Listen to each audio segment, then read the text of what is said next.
इस्लामाबाद का थाना है बाराकऊ। ये वाक़या है एक 18 साली रिमला मंसूर का, जो कि अपने मंगेतर के हाथों इसी जगह पर जहाँ पर मैं मौजूद हूँ यहाँ पर बेदर्दी से उसको फायरिंग करके कत्ल किया गया।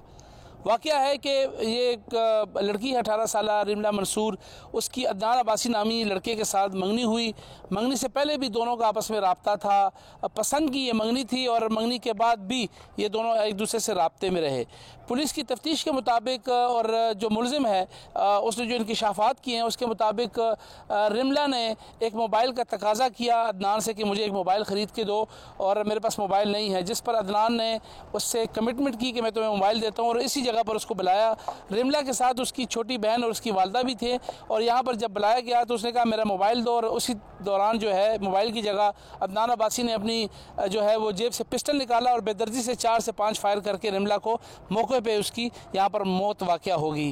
और साथ ही फिर यहाँ से उसको पॉलीक्लिनिक हॉस्पिटल मुंतकिल किया गया, और जो ज़ाब्ता कार्रवाई पुलिस की है, पुलिस ने फिर यहाँ पर रिस्पॉन्ड किया और यहाँ से एविडेंसेस कलेक्ट किए, और फिर अपनी तफ्तीश के मुताबिक जो है वो आगे चलते हुए जो इसका मरकज़ी मुलज़िम था अदनान अब्बासी, जो इसका अपना ही मंगेतर था, उसको गिरफ़्तार किया और आला कत्ल भी बरामद कर लिया। और उसने इंकशाफात भी किए कि उसने इसलिए कत्ल किया क्योंकि उसकी लड़की को करैक्टर की यानी किरदार पे उसको शक था। ये सारा मामला है क्या और इसकी अभी तक क्या पेशरफ्त है, हमारे साथ मौजूद हैं इसी केस के आईओ गौस साहब जो कि थाना बाराकऊ में हैं, हमारे साथ इस वक्त मौजूद हैं। उनसे हम पूछते हैं कि रिमला मंसूर वाला वाक़या बेसिकली क्या है। बहुत बहुत शुक्रिया गौस साहब, ये क्या वाक़या है और ये कैसे पेश आया और कैसे पुलिस ने फिर मेन जो कल्प्रिट है अदनान अब्बासी तक पुलिस पहुँची? ये 13/2/25 का वाक़या है। रिमला मंसूर को उसका जो मंगेतर था अदनान अब्बासी, उसने फायरिंग करके कत्ल किया था।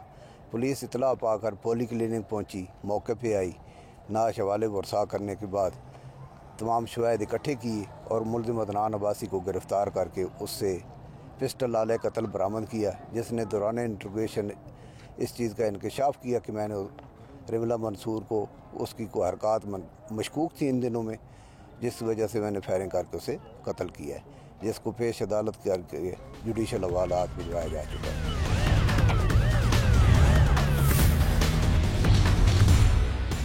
इस पूरे केस को जो फॉलो कर रहे हैं, पुलिस के साथ कोऑर्डिनेशन कर रहे हैं, वो रिमला के जो चचा हैं दाऊद साहब, वो हमारे साथ मौजूद हैं। उनसे हम बात करते हैं कि ये वाक़या बेसिकली क्या हुआ और इस नहज पे कैसे पहुंचा। मेरे साथ दाऊद साहब मौजूद हैं। बहुत बहुत शुक्रिया दाऊद साहब। मैं आपकी गम को भी समझ सकता हूं, जैसे कि आपने बताया भी कि उनकी वालदा जो हैं वो इस वक्त कर्ब की सूरत हाल से गुजर रही है और वो इस पोजीशन में नहीं है कि वो हमसे बात कर सके। ये क्या वाक़या हुआ और ये इस नहज पे कैसे आया? ये दोनों पढ़ते थे, क्लास फेलो थे, तो हमने इसका रिश्ता दिया था तकरीबन 6 माह होंगे। 2 माह पहले हमने इसकी मंगनी की है, बल्कि अभी हम इसकी कोई शादी का ईद के बाद हमारा प्रोग्राम था कि हम शादी भी करेंगे। तो ये शब बारात वाले दिन 13 तारीख थी, तो उस दिन रात को जो है तो दुआ शुआ हमने इकट्ठी की है। तो उसके बाद हम साथ एक घर था वहाँ पे फौतगी थी, वहाँ पे चले गए। तो उसके बाद वो जब हम घर वापस आए तो मुझे पता चला वो बाहर गई हुई है। तो अदनान ने उसको फ़ोन करके बुलाया कि कोई चीज़ लेके आ, मोबाइल लेके या कुछ भी लेके आ, बुलाया उसको उस बहाने से।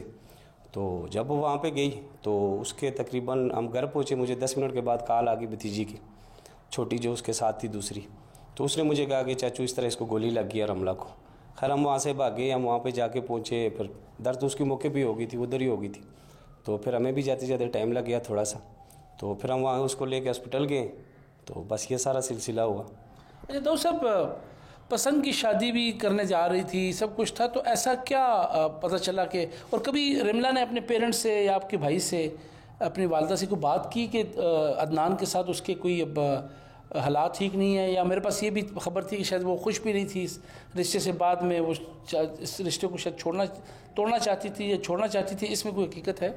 नहीं, हमारे साथ तो उसने ऐसी कोई बात नहीं की, लेकिन मेरी छोटी भतीजी से मेरी बात हुई है तो उनको उसने लास्ट टाइम कहा, वो मेरे कज़न की शादी थी कुछ दिन पहले, तो उस पर उसने उसके रोका कि उस पर नहीं जाना, आपने ना मना किए। अदनान ने रोका कि आपने नहीं जाना। वो चली गई, तो वहाँ पे उनकी कोई 5-7 दिन उसमें कोई खफकी मामला चले, मोबाइल पे जो भी उनका मामला चला। उसके बाद फिर भी उनके कोई ऐसे वो नहीं था कि उनके दरमियान कोई ऐसे मामला थे या वो थे, लेकिन हमें उसने कभी नहीं बताया। या घर वालों से कभी कोई ऐसी बात नहीं कि की। मैं मंगनी तोड़ना चाहता हूँ। ऐसी कोई बात नहीं की। जब आपने कहा कि आप शादी की तैयारी कर रहे थे तो उसमें उसने कोई हर्डल क्रिएट नहीं की कि ना करें? नहीं, कुछ भी नहीं किया हमारे साथ, ऐसी कोई बात भी नहीं की कि नहीं करनी या कुछ ऐसा। हमारे साथ कोई भी ऐसी उसने बात डिस्कस नहीं की। इस पूरे मामलात में पुलिस का किरदार कैसे रहा, पुलिस की इन्वेस्टिगेशन कैसी रही, पुलिस की इस पूरे इन्वेस्टिगेशन और इस प्रोसेस से आप मुतमईन हैं? हम बहुत मुतमईन हैं। हमारे साथ बहुत तावन किया इन्होंने, इतना तावन किया हमारे साथ, खासकर SHO साहब हैं, उसके बाद वो साहब इन्होंने हमारे साथ बहुत तावन किया, बहुत कपरेट किया। हमें किसी तरह की कोई परेशानी थाने में हमें किसी किस्म का नहीं हुआ अभी तक। हमारे साथ ये बहुत अच्छा कपरेट किया।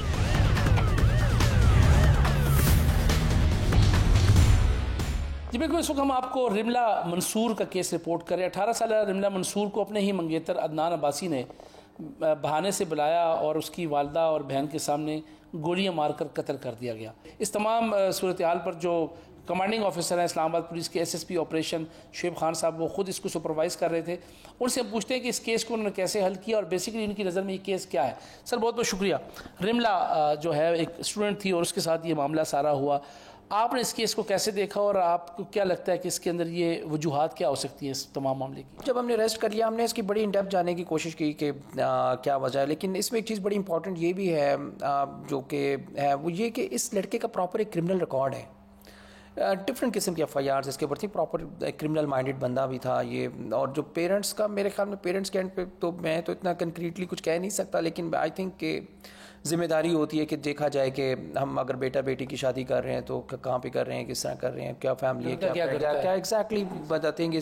फिर इनके बीच में फिर वहाँ पे पता चला कि इनके बीच दोनों के जो लड़की थी इसके साथ मंगनी तोड़ना भी चाह रही थी, और वो जो मंगनी तोड़ना चाह रही थी तो वो अपने पेरेंट्स को बता भी नहीं पा रही थी सही तरीके से खुल के। शादी शायद अपनी मर्जी की थी तो वो एग्जैक्टली तो वो रिवर्स तो वो डिसीजन तो उसके अंदर चल रहा था, तो लड़के को इसके बारे में पता था। और फिर उसके बाद वो उसने इस चीज़ में तैश में क्रिमिनल नेचर होने की वजह से, एक हैबिचुअल ऑफेंडर होने की वजह से, तो उसने आके ये काम किया। लेकिन पुलिस ने बड़ा प्रोफेशनली उसको अरेस्ट किया। अरेस्ट करने के बाद जो सर्कमस्टेंशियल एविडेंस जितने भी किस्म का था, जो कुछ भी था, वो सारा कुछ हम लोगों ने कलेक्ट किया, उसको फाइल का हिस्सा बनाया और इंशाल्लाह मेक श्योर कि इसकी हम कन्विक्शन प्रॉपर करवा सकें।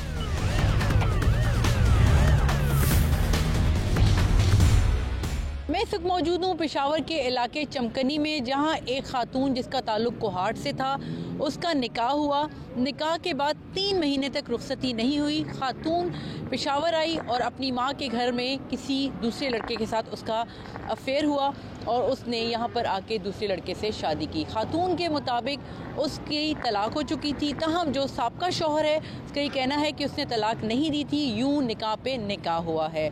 यहाँ पर बात ख़त्म नहीं होती, बात यहाँ से मज़ीद बढ़ती है, और वो ये कि जो खातून की वालदा हैं वो भी जिससे लड़की ने दूसरी शादी की थी वो उसके ख़िलाफ़ हैं, और जो पहले ससुराली हैं वो और ख़ातून की जो माँ है वो मिल के साबका शौहर जो है उसके ख़ानदान वालों के साथ अपने आपस में पैचअप करते हैं, और जो मौजूदा शौहर है उसके 2 भतीजों को और भतीजी को अगवा कर लिया जाता है। 3-4 साल के बच्चों को 5 दिन तक अगवा करके अपने पास रखा जाता है।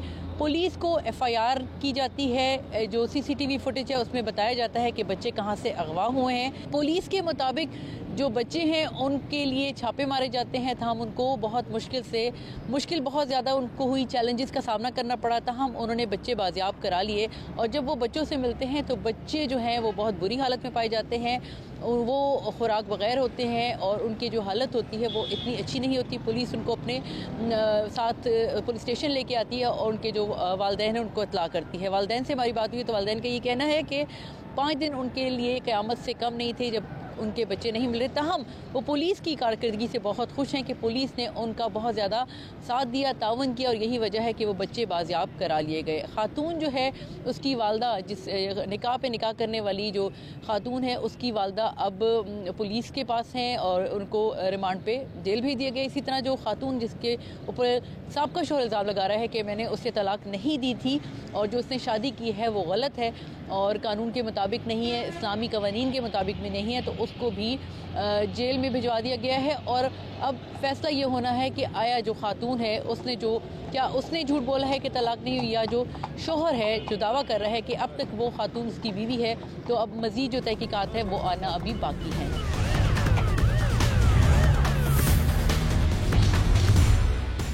खैबर पख्तूनख्वा की मखसूस रिवायात में ख़वातीन और बच्चों को आम तौर पर किसी भी तनाज़े या दुश्मनी की सूरत में निशाना नहीं बनाया जाता। ताहम ये एक मुनफरिद नौयत का केस है जिसमें 4 साल और 3 साल के बच्चे को अगवा किया गया। खातून का मामला था, इज्जत का मामला था। हम बात करेंगे उस बच्ची के वालिद से जिनकी 3.5 साल की बच्ची को 4 दिन तक उनसे दूर रखा गया, अगवा किया गया। उससे पूछते हैं कि उन्हें कैसे पता चला कि उनके बच्चे को किसने अगवा किया है। सर ये बताएंगे कि वाक़या क्या हुआ था? बिस्मिल्लाहिर्रहमानिर्रहीम। मैं शहर से आके घर में था कि मेरा ये भाई का बेटा है। इसने मुझे बताया कि बाहर के लोगों ने हमें बताया कि आपके दोनों बेटी और मेरा बेटा अगवा हुआ है। तो उस टाइम मैंने फ़ौरन मोटरसाइकिल निकाली और ताने आके मैंने उनको बता दिया कि हमारे 2 बच्चे अगवा हुए हैं। और फिर पुलिस ने वाले सेट या मोबाइल पर जो सराए थे उस पर इतला दी, मगर उस टाइम वो निकल गए थे। अच्छा, सीसीटीवी जो फुटेज आपको दिखाई गई तो उसमें आपने पहचान कर लिया था, शनाख्त हो गई थी कौन लोग हैं? हाँ जी, ये इसने पहचान कराई। मैं इन लोगों को अभी तक नहीं जानता, ना मेरा उससे कोई लेन देना है, अभी तक मैंने उसे देखा भी नहीं है। बस उसने गलती से या मिस्टेक से या जानबूझकर या इनके इस छोटे बच्चे के बहन समझकर उठा लिया, ये उसको पता होगा। सर ये 4 दिन कैसे गुजरे आपके? नहीं जी, 5 दिन और 5 रातें, 5 दिन और 5 रातें। बस अल्लाह किसी को ना दिखाए और अल्लाह सबको इस टाइम और इस खबर से बचाए। और मर्द का फिर भी हौसला होता है, मगर माँ हौसला नहीं करती। और वो 5 दिन और 5 रातें इसकी जो चीज़ें थी उसको देख के रो रही थी। आप बताइएगा कि आपका बेटा कितने साल का है और उसको जब अगवा किया गया तो आपको कैसे पता चला? ये 4 साल का है मैडम जी। हमको पता चला 2 बच्चे आ गए बात है कि आपके ये बेटे और चाचा की बेटी को किसी ने अगवा कर लिया। बस मैं फ़ौरन इसके पास चला गया, एक चाचा के पास। इसने मोटरसाइकिल निकाला और थाने में आ गया, FIR की। आपका वक्त कैसे गुजरा जब ये बच्चे नहीं मिल रहे थे? बहुत पति से गुजरा। घर में औरत भी बहुत परेशान थी, इसकी माँ भी एकदम बेहोश हो गया, लेकिन कुछ लगी। आपको पता था कि ये किसने अगवा किए? हाँ जी, हाँ, हमको पता चला। हमारा घर में ये मसला है ना, तो मैंने ये कैमरे में देखा कि ये एक उमर है, एक काशिफ है, हमने पहचान दिया जी। हाँ जी। अच्छा ये बताइएगा कि पुलिस ने कितना ताउन किया? पुलिस ने तो बहुत ज़्यादा ताउन किया। हम तो पुलिस से कोई गिला शिकवा नहीं करते, उसने बहुत ही ईमानदारी से अपना काम किया।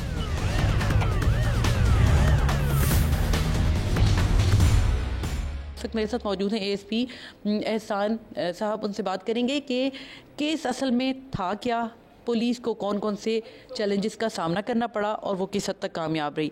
सर आपसे पूछना चाहूँगी कि केस में बहुत ज़्यादा उलझन है, बहुत सारी गुत्थियाँ हैं जो अजीब सी हैं, समझ नहीं आ रही। तो एक तो ये क्लियर कर दें आम लोगों के लिए कि ये केस था क्या? एक खातून थी जिसकी एक अपने पहले शोहर के साथ शादी हुई थी और उसके मुताबिक पहले शोहर ने उसे तलाक दे दी थी। और जब उसकी दूसरे शोहर के साथ शादी हुई तो पहला शोहर ने ये कहा कि मैंने इसे तलाक नहीं दी और उसने इनको दोबारा अपने साथ मिलाने की कोशिश की। और जब ना इनकार खातून के इनकार करने के ऊपर उसने खातून के जो खामंद है पहला, उसके 2 भतीजे और एक भतीजी और एक भतीजे को किडनैप करवा लिया। इनिशियली हमारे लिए इस वजह से बहुत मुश्किल केस था कि हमारे पास कोई क्लू नहीं था। The first clue that we got के हमने CCTV कैमरास देखे, वहाँ पर हमें ये पता चला कि एक बाइक पे 2 लड़के हैं, वो इन 2 बच्चों को लेके जा रहे हैं। और जब हमने मज़ीद इसको इन्वेस्टिगेट किया और इस पे FIR हुई और इन्वेस्टिगेट करके हमें पता चला कि एक लड़का जो है वो औरत का भाई है जो शादीशुदा है और एक लड़का औरत के पुराने शोहर का भाई है। इन दोनों ने मिलकर उन्हें बच्चों को किडनैप किया। और जब मज़ीद हम गुत्थियाँ सुलझाते गए तो हमें ये भी पता चला कि इसमें औरत की जो वालदा है, औरत की अपनी वालदा, वो भी इन्वॉल्व है, वो भी इस बच्चों के किडनैपिंग में इन्वॉल्व थी। इस सिलसिले में हमने जब अपना कार्रवाइयाँ स्टार्ट की तो हमने कोहाट में इनके घरों पर छापे मारे, यहाँ पर पेशावर में इनके मुख्तलिफ घरों पर, इनके रिश्तेदारों के घरों पर छापे मारे।